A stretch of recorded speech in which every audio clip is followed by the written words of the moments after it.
Halo again, Assalamualaikum warahmatullahi wabarakatuh. Selamat datang lagi di Right Idea, Your Idea to Ride. Dan selamat datang lagi di episode kedua Bore Up Challenge.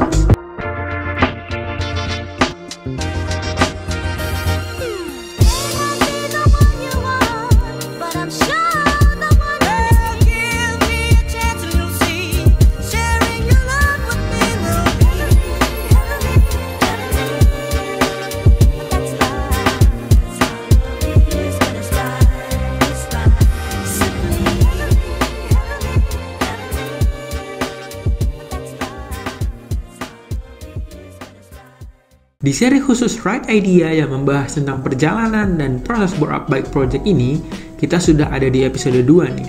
Melanjutkan episode sebelumnya, Ane sudah membahas tentang part-part apa aja yang akan dipasang, apa yang terjadi dengan motor, dan persiapan bongkar motor nih Gan.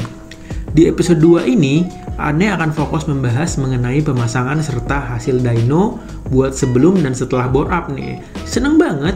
Akhirnya bisa bahas hasil modifikasi by data nih Gan, by dyno. Karena kan sebelumnya ini cuma bisa sharing berdasarkan pengalaman dan ceritaan ya Gan. Tapi sebelum itu, seperti biasa, Ane mau mengucapkan terima kasih banyak buat agan-agan yang udah subscribe Right Idea dan berbagi pengalamannya. Dan untuk yang belum, silahkan subscribe buat supaya kita bisa berbagi lebih banyak tentang permotoran duniawi nih Gan. Oke Gan, episode 2 ini diawali dengan proses dyno nih Gan sebelum dilakukan bore up.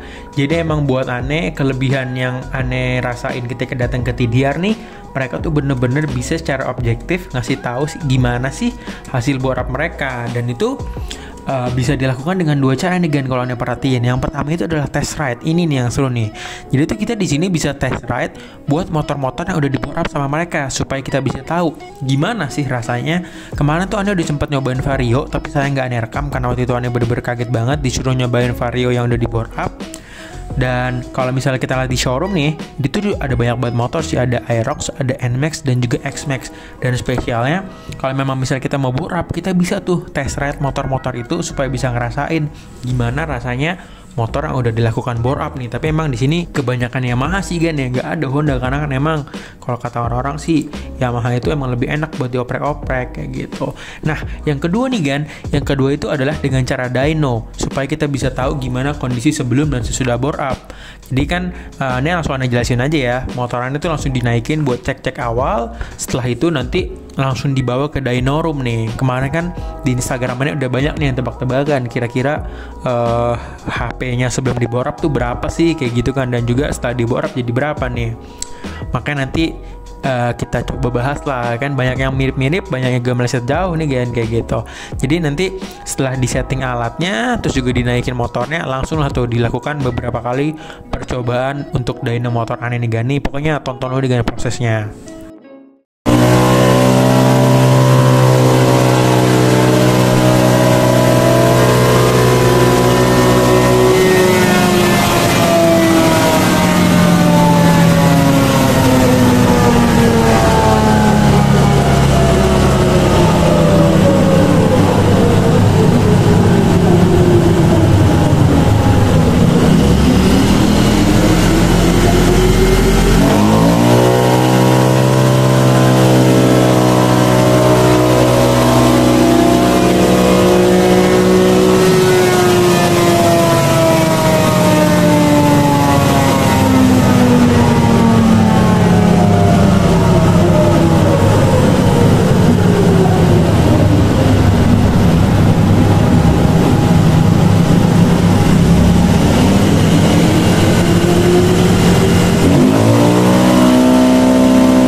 Nah, Sebagai informasi ya Gan ya, Vario standar itu tuh ada di kisaran 13 HP Gan. HP itu di sini adalah horsepower ya, atau bahasa Indonesia DK, daya kuda. Jadi tuh simpelnya mungkin ya motor Vario standar Ting Ting tuh punya tenaga setara dengan 13 kuda Gan. Pokoknya kalau misalnya mau tahu sejarahnya kenapa kuda ini dipakai, ya coba cari aja lah di Google atau di YouTube. Jadi memang 13 HP itu untuk motor Vario yang benar-benar standar Ting Ting ya, yang nggak dipasangin apa-apa. Karena kan memang di motorannya tuh ini sebelumnya masih ada part-part bawaan nih kayak coil racing, busi dan beberapa part lainnya. Dan hasilnya adalah seperti ini nih Gan, 16 HP, angka yang cukup besar lah buat Anda. Jadi Anda penasaran nih nanti setelah di bore up itu bisa naik berapa nih. Jadi Anda biar tahu standarnya 13 setelah di bore up bisa naik berapa. Pokoknya Anda penasaran lah. Nah, sekarang kita turunin dulu nih motornya buat balik ke pit dan juga melakukan penggantian mesin. Sebagaimana udah Anda jelasin kemarin, paket bore up yang akan dipasang itu adalah full set CVT dan juga blok mesin nih. Tapi mungkin untuk full set CVT kemarin udah Anda bahas lengkap dan tuntas, jadi Anda nggak bakal bahas lagi di episode ini. Tapi mungkin Anda mau melanjutkan pembahasan mengenai settingan bore up dari TDR nih Gan, TDR. Jadi memang paket bore up yang ada di TDR itu utamanya adalah blok mesin dan juga injektor nih Gan. Jadi tuh memang kan Anda sempat diskusi lah kemarin sama mekanik di sini kan. Jadi memang riset yang dilakukan TDR ini adalah riset bore up yang memang tidak menggunakan ECU kayak gitu kan. Jadi memang yang disettingnya itu adalah injektornya sehingga dia bisa memberikan supply bensin lebih banyak. Memang ada beberapa pertimbangan lah dari TDR dengan riset yang mereka punya kayak gitu. Jadi memang hasilnya adalah memang bore up dengan TDR itu sudah ada data AFR-nya tuh kan, atau air fuel ratio. Jadi kan memang di pembahasan episode sebelumnya komposisi antara udara dan juga bensin itu kan memang cukup penting, bahkan sangat penting untuk mampu menghasilkan tenaga yang optimal kayak gitu. Nah, ternyata riset yang udah punya dengan injektor dan blok mesin sekian tanpa itu juga si TDR ini sudah ada di titiknya maksimal. Jadi memang kalau misal agen bore up di sini tuh bisa lebih simple dan lebih friendly lah buat pemakaian harian. Karena kan memang beberapa kali aneh bolak-balik TDR buat bore up project ini tuh satu hal yang aneh pelajarin tuh, bore up di TDR ini memang mengutamakan endurance, safety dan juga pemakaian daily use nih Gan. Karena kan memang dari bahannya juga udah bahan ceramic block dan juga paket-paket kelengkapan lainnya lah. Makanya kemarin aneh nanya, "Bang, ini perlu ada intrayen nggak atau perlu ada treatment yang beda nggak?" Dari mekaniknya bilang, "Nggak apa-apa Bang, ini aman, langsung aja gaspol," kayak gitu kan. Dan ternyata memang kalau memang Anda ngobrol-ngobrol juga dengan beberapa teman juga, kalau memang udah si blok mesinnya udah seramik mah nggak perlu musingin mikirin inrain dan lain-lain. Terkait kompresi juga gitu kan, Anda dapat info dari mekanik juga kompresinya jadi 12:4.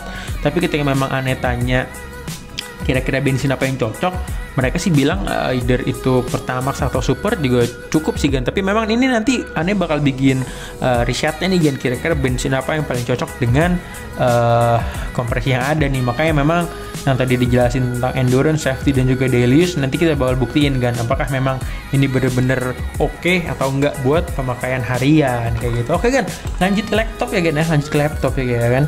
Jadi memang setelah dibongkar semuanya, terus juga nih headnya diporting ya Gan ya, supaya memang in dan ex flow-nya itu lancar, supaya kan memang ruang mesinnya gede, jadi memang masuk dan keluar juga harus lebih lancar supaya memang lebih optimal kayak gitu. Tapi kalau misalnya mesinnya standar, ada yang bilang power pole oke, ada yang bilang power pole juga nggak oke. Pokoknya kalau misalnya ada pendapat silahkan tulis aja di kolom komentar kayak gitu. Nah, ini udah Ane percepat ya Gan ya, semua part udah dipasang, udah dicek juga, udah diisi oli, udah diisi area radiator dan lain-lain. Pokoknya motor udah dirapihin lagi, udah lengkap full set TDR dari mesin dan juga kirian. Karena kan memang info yang Ane dapat adalah kalau memang misalnya kita mau optimal dalam melakukan bore up di TDR, itu memang dari satu part ke part lain itu memang harus seragam TDR. Karena kan memang part TDR itu didesain untuk bisa saling mendukung part TDR satu dengan lainnya kayak gitulah Gan lah. Tapi memang ini juga menarik yang buat kita bikin riset ke depannya. Oke Gan, jadi intinya ini udah kelar semua nih Gan ya, udah siap dipasang dan siap masuk ke dyno room buat melakukan dyno setelah bore up dan juga setelah CVT full set nih Gan. Ini aneh udah penasaran banget Gan. Pokoknya kita lihat dulu Gan gimana hasil dyno ketika sudah melakukan bore up.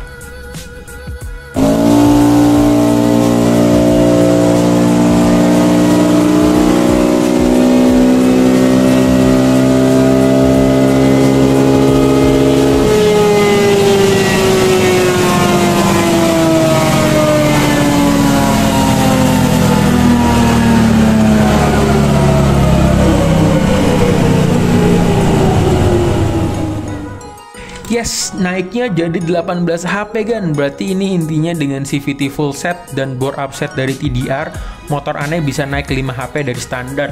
Ini kalau misalnya aneh ngebanding-bandingin sih dari teman-teman yang juga riset-riset dikit, 5 HP itu udah lumayan banget ya buat naikin HP dengan board up dan juga kirian nih kan. Jadi memang menurut aneh gede banget sih, nambah 5 tenaga kuda kan, kasarnya kayak ada nambah 5 kuda lagi nih buat mendorong menarik motor aneh kayak gitu. Alhamdulillah sih aneh senang dan puas banget sih.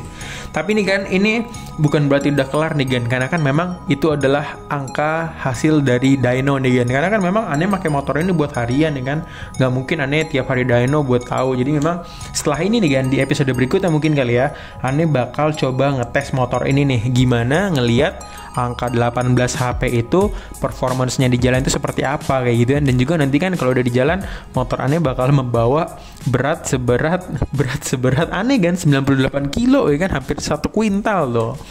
Pokoknya nanti di episode berikutnya aneh bakal ngebahas dan nge-review tuntas gimana feelingnya mengendarai motor board up by TDR dengan 18 HP ini, feeling di jalannya itu seperti apa sih kan.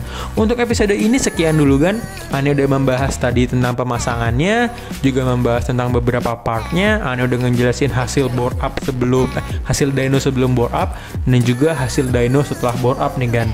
Pokoknya semoga bisa membantu dan memberikan gambaran buat agan-agan yang mau melakukan board up. Semoga bisa lancar aja lah semuanya lah ya. Dan nanti di episode depan pokoknya kita ketemu lagi, Ane bakal bikin pembahasan mengenai bagaimana feeling mengendarai motor setelah board up. Oke kan, cukup sekian dulu. Terima kasih banyak atas perhatiannya. Mohon maaf jika ada kesalahan. Sampai bertemu di episode berikutnya. See you and I see you. Bye bye. Ride idea, your idea to ride. Wassalamualaikum warahmatullahi wabarakatuh.